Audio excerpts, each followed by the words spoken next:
안녕하세요. 크리스천 영상학교 운영하는 신목사입니다. 오늘은 참교회와 짝퉁교회를 분별하는 잣대를 알려주는 꿈 이야기 제목을 한번 생각해 볼게요. 예전에 저는 꿈을 잘 꾸지 않았습니다. 어쩌다 꾼다고 해도 개꿈이 대부분이었죠.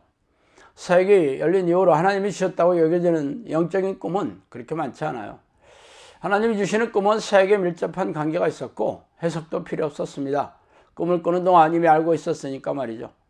그래서 오늘은 예전에 꿨던 귀한 꿈 이야기를 한번 해드리고 싶습니다. 제가 어느 영화관에서 영화를 보고 있었는데 그 영화의 제목은 127이었습니다. 127이더라고요. 이 숫자는 이 영화가 수리학에 대한 주제라는 것을 알려주는 대목입니다. 제가 말하는 수리학은 자신에게 떠오르는 숫자를 연결하여 특정한 의미를 부여하는 방식을 말하죠. 그런 의미에서 토정 비결이나 사주팔자도 생년 원일을 토대로 운세를 알아맞히는 것이니까 수리학의 일종이라고 볼 수 있죠. 오래전 조상 때부터 이름을 지을 때 한자의 획수를 따지는 성명 수리학은 이성적이거나 합리적이지는 않죠. 그냥 운수일 뿐입니다. 최근 우리네 교회에도 특정한 숫자 의미를 갖다 붙이는 수리학이 등장하고 있어요. 666이나 14만 4천 명 등인데 종말론자들은 기본적인 의미의 자의적으로 해석한 특정한 가치를 부과하여 하나님의 뜻인 양 주장하고 있습니다. 아무 의미가 없는 숫자가 등장하는 영화 제목은 그 내용이 성경적인 하나님의 뜻이 아니라 자의적으로 해석하여 무의미한 내용이라는 것을 알려주고 있죠. 제가 꿈에서 본 영화는 두 부분으로 나눠져 있었어요.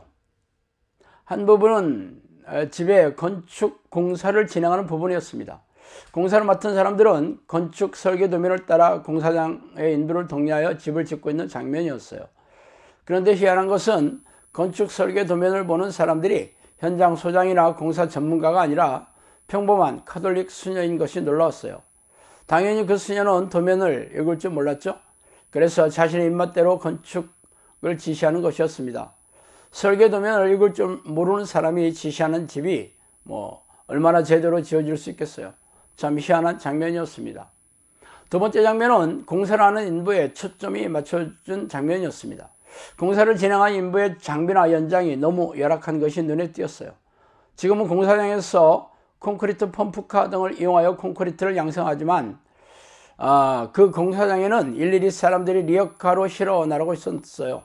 그런데 그 리어카조차 맥주캔으로 두드려서 펴 만든 조잡한 리어카로서 공사의 생산성이 전혀 없었어요.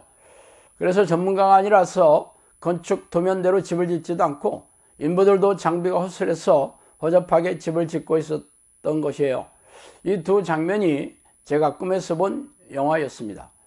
그렇다면 이 꿈이 무엇을 상징합니까? 짐작하신 대로 공사를 하는 집은 하나님의 집을 말하고 있죠.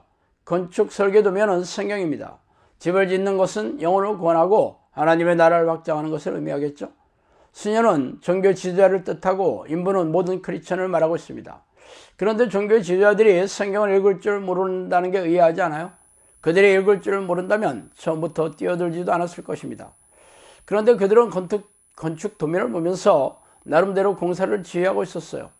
그렇다면 그 장면은 하나님의 뜻이 아니라 성경을 자의적으로 해석해서 사역을 진행하고 있다는 것을 의미하겠죠. 건축 설계 도면인 성경에 기록된 하나님의 뜻이 아니라 도면을 읽을 줄 모르는 비전문가가 건축을 진행하고 있으니 건축 도면대로 집이 지어질 리가 없겠죠. 이는 작금의 우리네 교회의 암울한 상황을 보여주고 있습니다. 목사들을 비롯한 종교의 지도자들이 성경에 기록된 하나님의 뜻이 아니라 성경을 왜곡하고 자의적으로 해석하여 교인들을 가르치며 교회를 운영하고 있는 것입니다. 화 있을진저 외식하는 서기관들과 바리새인들이여, 너희는 교인 한 사람을 얻기 위하여 바다와 육지를 두루 다니다가 생기면 너희보다 배나 더 지옥 자식이 되게 하는도다. 마태복음 23장 15절이죠. 자신들은 성경 전문가로 여기고 있지만 실상은 하나님의 뜻에 무지한 사람들이에요. 예수님 시대 바리새인과 서기관들이 바로 그랬죠. 그들은 자신들이 유대교의 종교 지도자로서 하나님의 말씀이 율법이 해박하다고 생각하여 이스라엘 백성들이 이끌었지만 그들은 하나님의 뜻이 아니라 탐욕과 방탕을 추구하여 백성들을 수탈하였던 것입니다. 작금의 우리네 교회 종교의 지도자도 그렇죠. 성경을 앞세우지만 자신의 목적에 맞게 짜깁게 하여 자의적으로 해석하여 백성들을 가르치고 있죠. 그래서 그들이 짓는 집이 제대로 된 집일 리가 없습니다. 시간이 지나도 집이 제대로 서지 못할 것이에요. 하나님의 집은 하나님의 설계대로 지어야만 아름답고 웅장한 자태를 드러내기 때문이죠. 공사장의 인부들이 집을 짓는데 사용하고 있는 열악한 장비와 연장은 무엇을 뜻합니까? 이는 성령의 능력이 아니라 인간적인 방법과 세속적인 방식대로 짓는 것을 말하죠. 즉 자신의 지식과 경험을 앞세워 이성적이고 인본적이고 합리적인 방식으로 하나님의 나라를 세우고 있습니다. 집을 짓는데 좋은 장비와 도구를 쓰면 쉽고 튼튼하게 지을 수 있겠지만 열악하고 허접한 장비를 사용하면 힘만 들고 생산성은 형편없다는 것을 아실 거예요.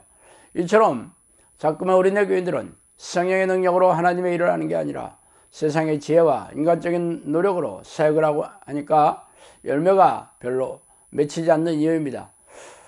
대부분의 교회에서는 3분째 영접기도를 하면 자판기처럼 성령이 안에 들어오신다고 가르치고 있지만 성령의 능력과 열매에 대해서는 입을 꾹 다물고 있죠. 사도행전의 사도들과 제자들을 보세요. 그들은 성령의 능력으로 이적과 기적을 일으키며 귀신을 쫓아내고 고질병을 치유하며 복음을 전파했습니다. 그래서 베드로가 설교할 때 3,000명, 5,000명 유대인들이 유대교에서 기독교를 개종하였잖아요. 그런데 그동안 우리네 교회는 그런 성령의 능력이 없어 인본적인 세상 방식을 따라 커피포트와 전단지, 일회용 화장지와 마스크팩을 들고 거리로 나서왔죠.